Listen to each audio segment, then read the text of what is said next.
should be played at high volume. This should be played at high volume. This should be played at high volume. Preferably in a residential area. The following thoughts on Happy Hour do not represent Cox Media Group or its sponsoring. Anything you hear may and will be used against you. Thank you. Voted as best local podcast in Tampa Bay by the Creative Loafing. You're listening to Happy Hour. What up? What's happening? This is Happy Hour. I am your host, Ryan Hoppe. And this next guest, you can see all this weekend at Side Splitters in Tampa Bay. On the phone line, you may have seen him on The Late Show with David Letterman. On the phone line is comedian Andy Hendrickson. What's up, man? Hey, what's up? Do you have don't you plug in some fake applause here or what? Hell yeah. Woo!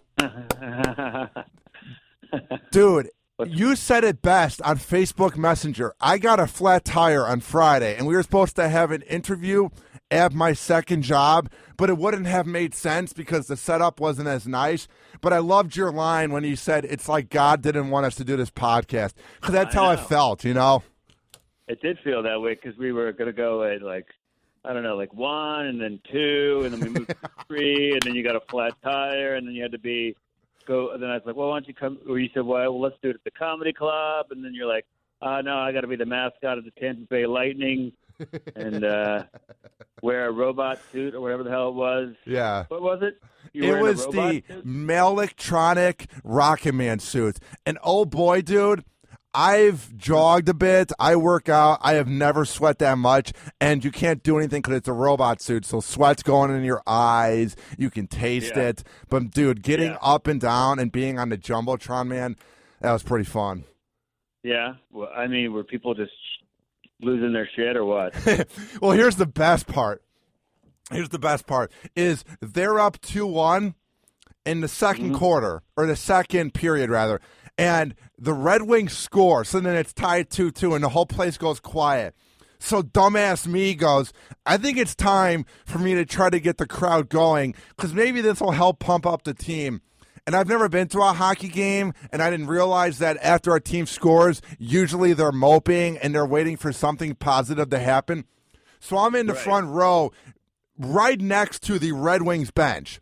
And I get up, and I'm doing the hand-waving thing like, let's go. Even though they can't hear me, I'm dancing. And the guy I'm with is like, dude, wait a few minutes. They're kind of pissed about that goal. So that was the funny part, was I lost a lot of confidence. I'm like, maybe I'm not good at this. But then when they scored 3 goals in the third period, that's when it got fun, man. It was unreal. Right. It'd be funny if there was a mascot that instead of he's celebrating positive things, that he just mopes about bad things. It's just like a sad, depressed robot mascot. I don't know why it's a rocket robot. I thought it was the Tampa Bay Lightning. Is there another mascot like a lightning bolt or something? Yeah, it's the Tampa Bay Lightning Bug, but this is through their sponsor, one of them, the Electronic Rocket Man, and it's just a thing that we're on Sports Center a lot whenever it's seen dancing. Like last year was when they went to the Cup Finals against the Blackhawks, and you would see them jumping up and down. So what's actually kind of cool is all my friends are from Chicago, as you can tell with my accent. So everybody was like, oh, yeah, you're wearing that outfit from the finals. So that was kind of cool. But, dude, I was drenched. I felt gross driving home, man. Ugh. Yeah. Let me ask you something. I guess I'm interviewing you. How did you end up getting that job? Like, how does that come about? Well, it was a one-time thing, and for right now, they just said, can you fill in for the people that usually do it? But how it happened was Mike Kelta, who's the host of the Mike Kelta show here on The Bone, he has connections with them. He's friends from the guys from Electronics, and he was like, hey, man, would you want to be the Rocket Man for the game? And I'm like, hell yeah. So I sent them the text, and then they hooked it up. So basically, it's because I have a relationship with Mike Kelta. I'm not a part of the show. I work in promotions. I have nothing to do with the show. I'm on occasionally, but he's helped me get the job, and he's helped mentor me. So basically, it was him hooking it up for me. So it was a lot of fun, dude. So then you got into that outfit where some other dude normally sweats his balls off, and then you had to put on the same sweaty. It was dried out, but his, like, you know what I'm saying? Like, his sweat was in that thing, and that it was probably wasn't washed. You just wore some guy's sweat is what you did. Well, I do know that they clean it, but I hope they clean it this time because whoever is wearing it next, if it's me or not, I sweat profusely. I used to be 295 pounds, now I'm like 240, and I used to sweat like a pig at gym class. So I know they're going to clean it, and they better because, oh, man, I was sweating a lot, dude. Like, the best part was I can't see anything. I'm not the most coordinated guy anyway. I couldn't see anything because the mirror was so sweaty. I couldn't see anything. So the guy I'm walking with is like, okay, this person wants to take a pic with you. And this person wants to take a pic with you. And I'm like running into people. And they're like, no, over here, no, over here, no, over here. Took like probably 40 pics at the end of the game going up to the suite. Then I'm like, yeah, throwing my fists up in the air, almost hitting somebody. It was quite the scene, Andy. Nice, man. Yeah. So while I was at the game, you were performing at Side Splitters in Tampa Bay. How was the show last night? It's good. First show was pretty good. Second show was fun, but we had the late show Friday crowd with the drunk bachelorettes up front and old ladies yelling out. So it was work, but we had fun. And tonight we got 3 shows. Like there's one at, I think the one at 6 is already sold out. It's a fundraiser show. It may be a few more seats left. Then there's 6, 8, and 10:15. So it'll be a busy night, and they're telling me the ticket sales are doing pretty well, so I'm happy about that. Dude, what is this epidemic with these girls that are so bitchy, that are just absolute see you next Tuesdays, that get in the front row and they're at this bachelorette party? Why do they have to ruin the comedy experience? I've seen it at like 3 shows. It's like, get out of here with your dick hat. Yeah. Well, it's I mean, a big picture, I think that people are a little more narcissistic these days. I mean, if you think about the selfies, and everyone's got basically their own web page on Facebook to promote themselves. So people are a little more like, they feel like they should get more attention. So I think that's maybe part of it, but I'm not entirely sure. I think maybe bachelorette parties have been fucking up comedy shows since comedy shows started and bachelorette parties started.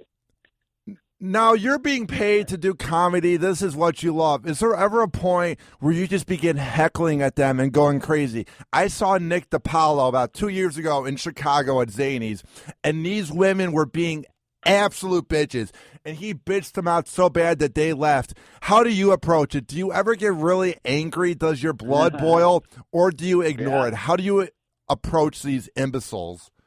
Well, last night I actually had to handle it last night, because every time I would say something, the bachelorette would point at her friend and go, "That's what she does." And so I was like, "Look, we're not doing this. We're not going to do it." I just stopped, and then I was getting ready to go into this bit. It's like a 3.5-minute bit. It's a long story, and I'm like, it's all based on timing. If you fuck up the timing, that ruins the joke.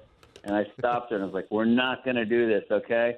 And I knew her wedding goodbye because I had talked to her earlier. I was like, "I know your special day is May 14th. Tonight, the show is about me. It's my show, so shut the fuck up." And the crowd went crazy. And then she was like, "Whoa!"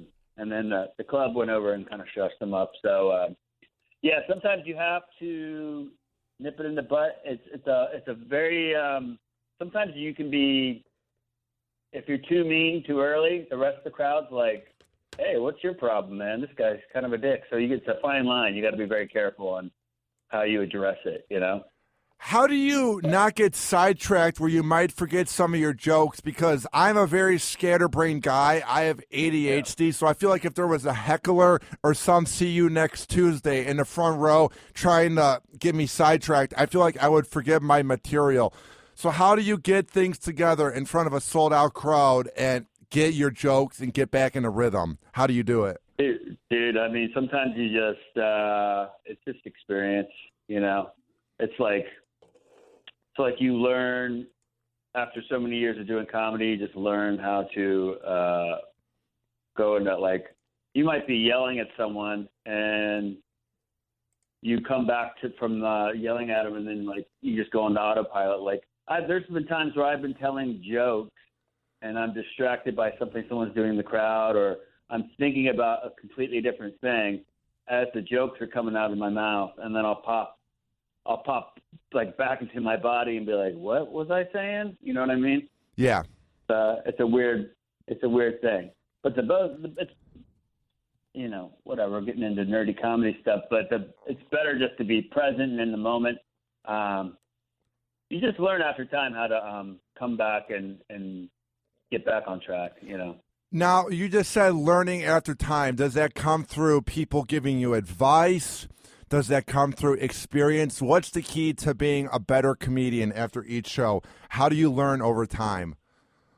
Oh, man, well, literally, like, because you are practicing over and over and over and over and just doing comedy, there's so many little nuances and things that you learn as you get on stage.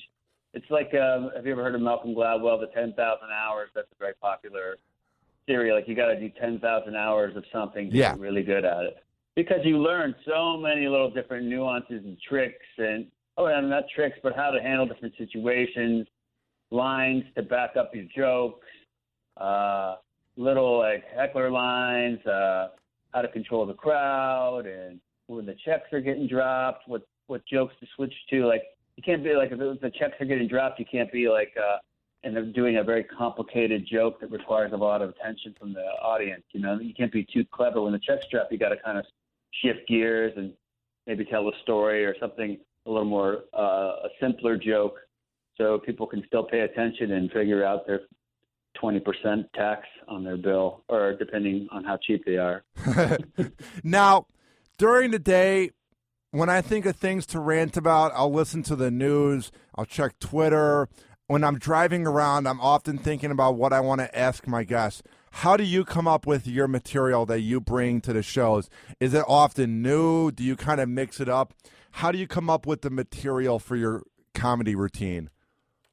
So mostly for me, it's I don't talk a lot about like stuff in the news.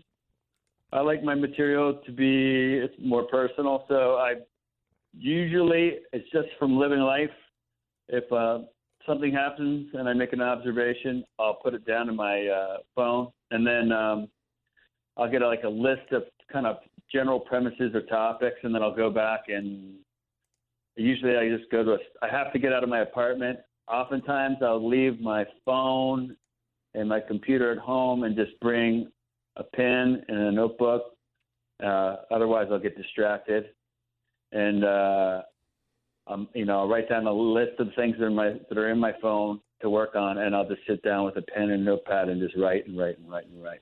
Isn't it unreal how when you don't have social media or your phone around you, that's when you think the most? Like, I'll leave my phone in the car when I'm at the gym, or if I ever meditate at home and I turn everything off, that's when I come up with the most creative ideas. Do you notice that, Andy, when us guys with creative minds, we come up with the best things when we're not on social media? Oh, yeah. I mean, I really think that it's definitely a problem for me, man. You know, I play like Words with Friends. I have Facebook. I got Twitter. You're getting texts from people. You're getting messages on Facebook Messenger. You're getting your emails. It's coming in from like 20 different directions. And there's literally your brain. I mean, I've read studies that say you get a dopamine burst. So that's why, like, when your phone goes bing, you got an email, you get a little burst. It's like a rat doing cocaine, you know. And yeah, I remember back in the day, I used to be a pretty decent student. I used to be able to focus and concentrate and get work done. And now with all this stuff, it's too distracting. So I literally got to leave it out. Otherwise, I'm just I can't focus. So, as a matter of fact, last night I was on my phone playing this game before I went to bed, and I couldn't fall asleep, I think, because my mind was worked up from, playing an action video game. You know what I mean? Is that what you do in your free time? Do you play video games? Do you watch TV? Because I don't have a lot of free time, but right now my free time has been watching Archer on FX, which is one of the best shows out. So what do you do in your free time so that you don't burn out and you don't get too sidetracked? Yeah, for me, man, no, video games, it's like sometimes I'll play that game before bed or on the toilet. So that's about There is something about when you're taking a dump when it's so much fun to play like Angry Birds, you know? Yeah. You look forward to it. You're like, all right, this is going to be my 10 minutes. For me, I work out. There's not a whole lot of I'm working on a lot of projects, so I don't have a lot of free time. I'm working on 2 different sitcoms, and I'm pitching a documentary soon, and I just finished a sketch that I'll send to you, and maybe you can tweet it out for me or whatever. Perfect, dude, of course. I always tell my girlfriend, like, my job, it never stops. You know, it's fun when you have a job, or it's nice to have a job. I love this job, obviously, but it's nice to have a job where you punch in and you punch out and then you're done. With comedy or show business or whatever you want to call it, it's you never stop. You're always looking for new ideas. You always got to work on a project. You got to. I guess the hardest part about it is figuring out which thing to focus on. You know, what to give attention to. So. Going back to your point, I thought that was brilliant. It is like a dopamine rush where you get a message here and a tweet there and an email there, and you almost get overwhelmed because I'm often booking guests for my show, dude, and then I actually don't ever overbook, but then you're like, crap, I have this guy today, I have this guy. It's just unreal, dude, how 5 years ago when we had the little flip phones, we never had this problem, you know? Yeah. It's you know, when I went out and did shows in Ireland, and a bunch of people in Ireland, this was a year ago, maybe 2 years ago, they were all going back to flip phones. That was like a trend out there. That's awesome. Or maybe it was just broke comics. I'm not sure. But everyone had flip phones because they were just trying to get back to, like, not be distracted with all the bullshit, you know?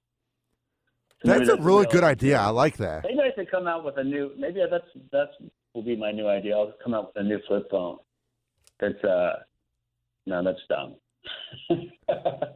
I do think we need to go back to a flip phone. That's not that dumb of a point, dude, because I want to have that retro vibe go back where all you could do is play Tetris, because to me, I think people were happier when we were like that, you know? Yep, it was a much simpler place, man, when we just played Tetris. This is a much simpler world. Do you think social media is ruining things? I don't know. That's a good question. Yes and no. Yeah. There's good things about it because news and information get out there. But, it ruins things, too. I mean, political candidates can't say one single thing without it being scrutinized. Comedians can't tweet one thing without it being scrutinized. I kind of look at it like if you're going to do or say something offensive, like something that you would, like 20 years ago, you wouldn't have the option to put it out online. So think about that before you put it out there. You know what I mean? Like if you're going to say something you normally just say to a friend, don't put it out online. You know what I mean? Yeah. I do this thing where I'll have it all filled out. I'll have all 140 characters ready. And I say to myself, this is out there forever. Even if it's out there for a second, it's out there forever. And I go, do I want it out there? And if you have that even slight of a vibe where you go, this could be taken the wrong way, that's when I don't do it, man. Because with the fake outrage in 2016, Andy, there's no reason to put yourself in a bad spotlight, you know? Right. That's the bad part about it, right? You literally, like, if you tweeted something out now, and then say 10 years from now, you get into a position where, say you had a big radio show, or you had a big TV show, or you were accused of something, right? You're accused of some crime that you didn't commit. But they'll go back through your history and be like, we looked back and he said this back then about women or this about his company or whatever. It seemed kind of threatening back then. Like, you got to be very careful. Every single thing you do is out there, like you said, forever. Every single thing you do. So you got to be very careful what you put out there. Would you say you've changed as a person over the years just because you have to have a better persona online and you always have to look professional? Because I have, you know what I mean? You got to be a little more spot on. Yeah, I mean, that's also the fun part about it, though. I mean, the good part is you can go out there, you can come up with a funny idea, you can get it out there and get feedback on it immediately, share it with people, make people laugh. Yeah. I mean, the good part about social media or the internet is, in comedy at least, or entertainment is, you can carve your own path now. You don't have to rely on the bigwigs at the network or anything. You can literally feel like, all right, I'm going to do my own YouTube channel. I'm going to put out a video once a week about this or that, or I'm going to do a web series, and you can kind of control your own destiny. So, yeah, I changed a little bit as a person, as far as my online personality, of course, yeah. Dude, how much swagger did you get after going on the Late Show with David Letterman? How surreal was that when you were on there? It was pretty awesome, man. It was. It's been a goal of mine since I got into comedy, and it took about a year from the time I met the bookers to get on the show. So it was. There was a lot of build up to that moment. I was pretty obsessed with it. I was kept working on the set. I was living in New York at the time, and I was constantly, practically every show, I was trying to tweak or hone a joke for the set, or tweak the order, or figure out what jokes to do. Because I first sent them a 10-minute link, and they're like, okay, now let's do a showcase. And that was 7 minutes. And I did the showcase, and they're like, we like it. Now, out of that 7 minutes, let's show us 4.5 what you like. Yeah. So then I went and worked on the 4.5, and I sent them that, and they're like, actually, those aren't the ones we like. We like these jokes. Can you put these jokes together? And so I was like, all right. I worked on that set. It takes a long time just to get, if you got a random set of 10 jokes,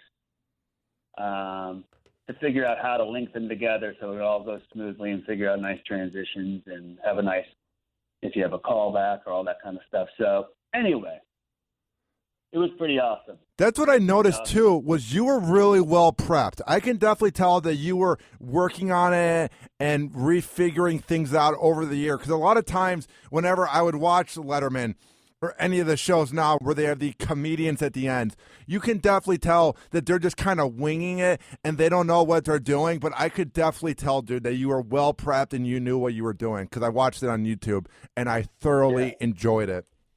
Thank you so much. Yeah, I literally had every single moment of that, every beat, every second, the timing down to the second of every single part of that set. So and then I did Craig Ferguson. I love Craig.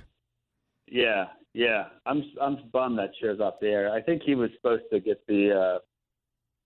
He was kind of in line for the Letterman job, and then they ended up giving it to Colbert, which I love Colbert too. But I wish Ferguson was still in the air. What I heard happen was he was a product of David Letterman and a worldwide leader in pants. But CBS wasn't the biggest fan of him. Obviously, they liked the ratings he brought in, but he wasn't their boy per se. You know what I mean? That's what I've read. Yeah. And Colbert's great, and he's doing a really good job. So it worked out, and I think, Ferguson's doing some other stuff on the History Channel. He's got a game show, and so he's a super funny guy, just off the cuff, naturally super funny. He seems like a really humble guy who appreciated what he had. He just came off really genuine, which is why I always enjoyed his show. Yeah, before I went on stage, I hadn't met him yet, and he came back to meet me really quick before I went out, and he shook my hand. He's like, hey, great to meet you. It's a great crowd. Don't fuck it up. And hit me on the back and left. Was there a part of you that was nervous when he said that, or were you just laughing at the fact that Craig Ferguson's talking to you? Yeah, no, I just met Kevin Bacon right before that. Oh, nice. Cool. He was coming off from backstage, and apparently he was back in there's a big green room area. Like there's like each person's got their own green room, but they have like a little lounge area where you can chill out. They have drinks and food and TV to watch the show. And when I was getting my makeup done, the Kevin Bacon was back in that area. So my brother and his friend were there to watch. So they got to meet him and chat a little bit backstage. But I only met him for a second. He was coming off the set, and I was standing backstage, and he shook my hand, and then so I just met him, and then Craig came back and gave me the old pat on the back, and I was real loose for that one. I was confident with that set, and I had done TV before, and it was the environment. Letterman was a huge, huge deal. It's like, you know, you think about that's something that I wanted to do ever since I got into comedy. And Ferguson was great, but it was more like icing on the cake, you know. It was I was a little looser for that one. I was like feeling good about that one.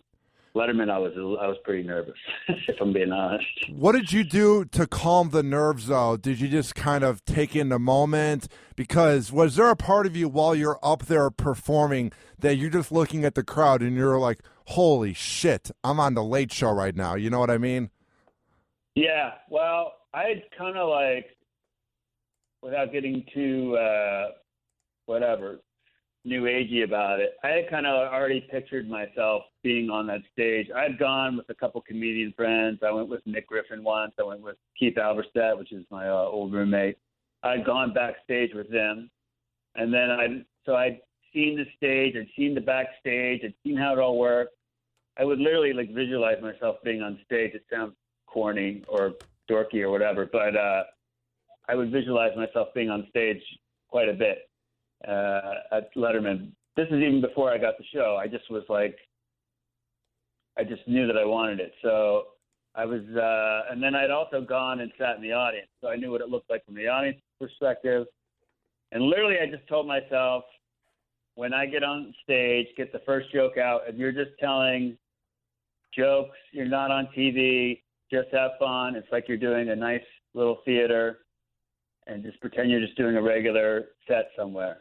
Those Letterman crowds are the best crowds, man. So I knew once I got the first joke out that I'd be off to the races, and that's what happened. So now you were also featured on the Bob and Tom show. How surreal was that? Because what I loved about Bob and Tom was they seemed like such great guys who supported and helped comedians. So how awesome was that being on the nationally syndicated morning show like that? Yeah, that show's great. I've probably done it, I don't know, 7 or 8 times now. You know, wherever I pass through. They're based in Indianapolis, although they don't like you to they like people to think that they're just kind of in every town, you know. But that was great.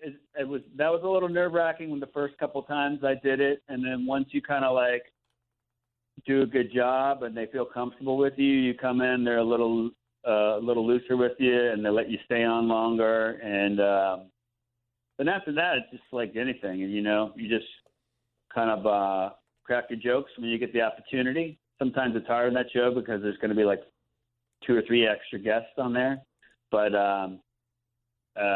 it was good. Those guys have been really good to comedians over the years. I mean, I have a few friends that have basically have much better careers because of that show and what they've done for them. So I think Bob left.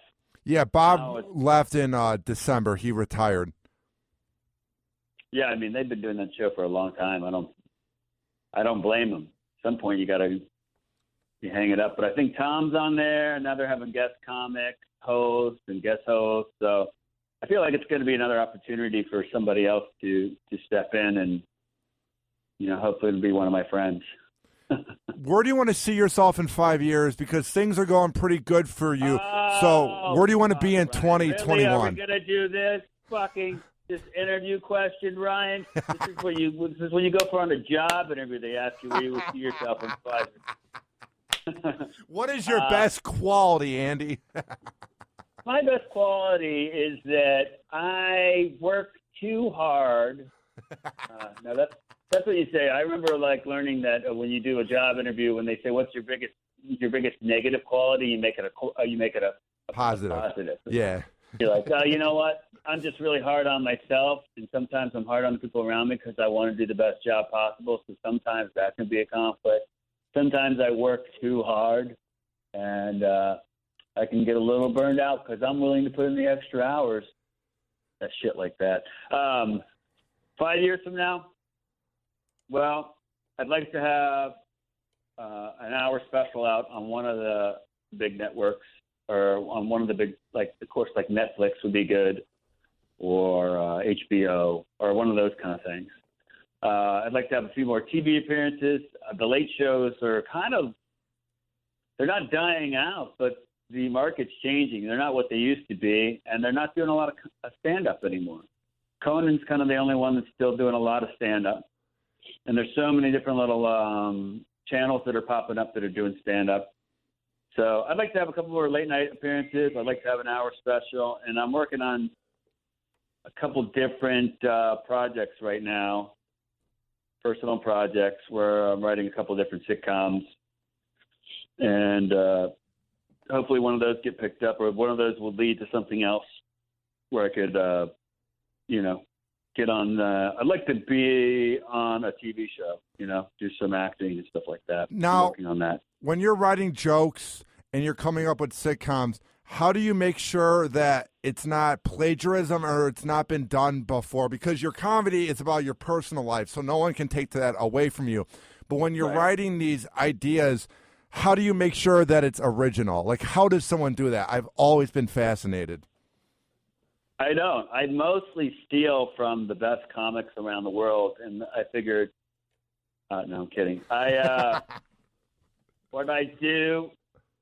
I mean, like you just said, if you write personal, then no one else can copy that. If you're doing observational comedy, you're gonna have some stuff someone's gonna have a similar premise, Yeah. It just seems very odd because everyone's blaming everybody for being a hack, and it seems like it's a very tough time to be a comedian,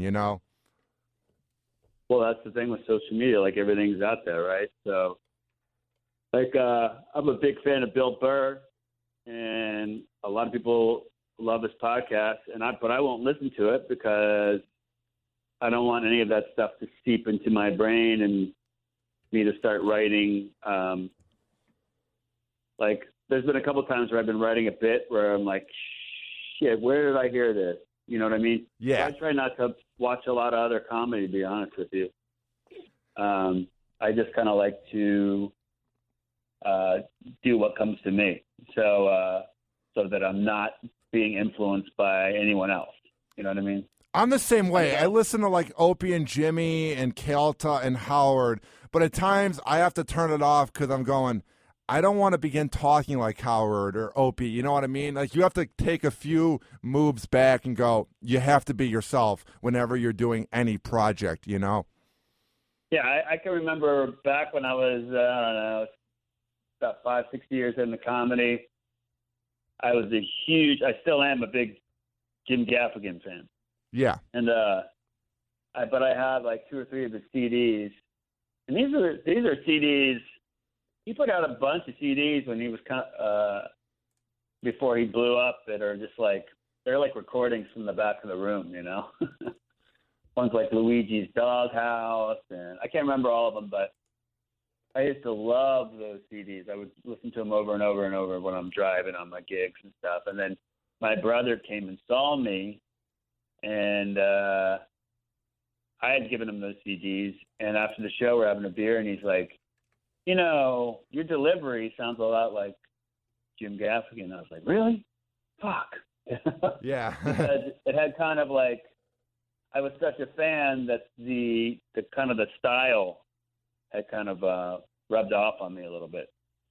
So I think that happens to a lot of guys. I've had comedian friends tell me they work with somebody when they're featuring, they work with a headliner that they really like, and even by the end of the week, they feel like they'll start to like deliver their jokes a little bit differently because they've been enjoying the other guy so much. But so anyway, so you just got to be. Now it's not a problem. I'm myself. But when you're coming up, you kind of get influenced by different things. I wouldn't say, it's a compliment really to those guys. It's just that you're like,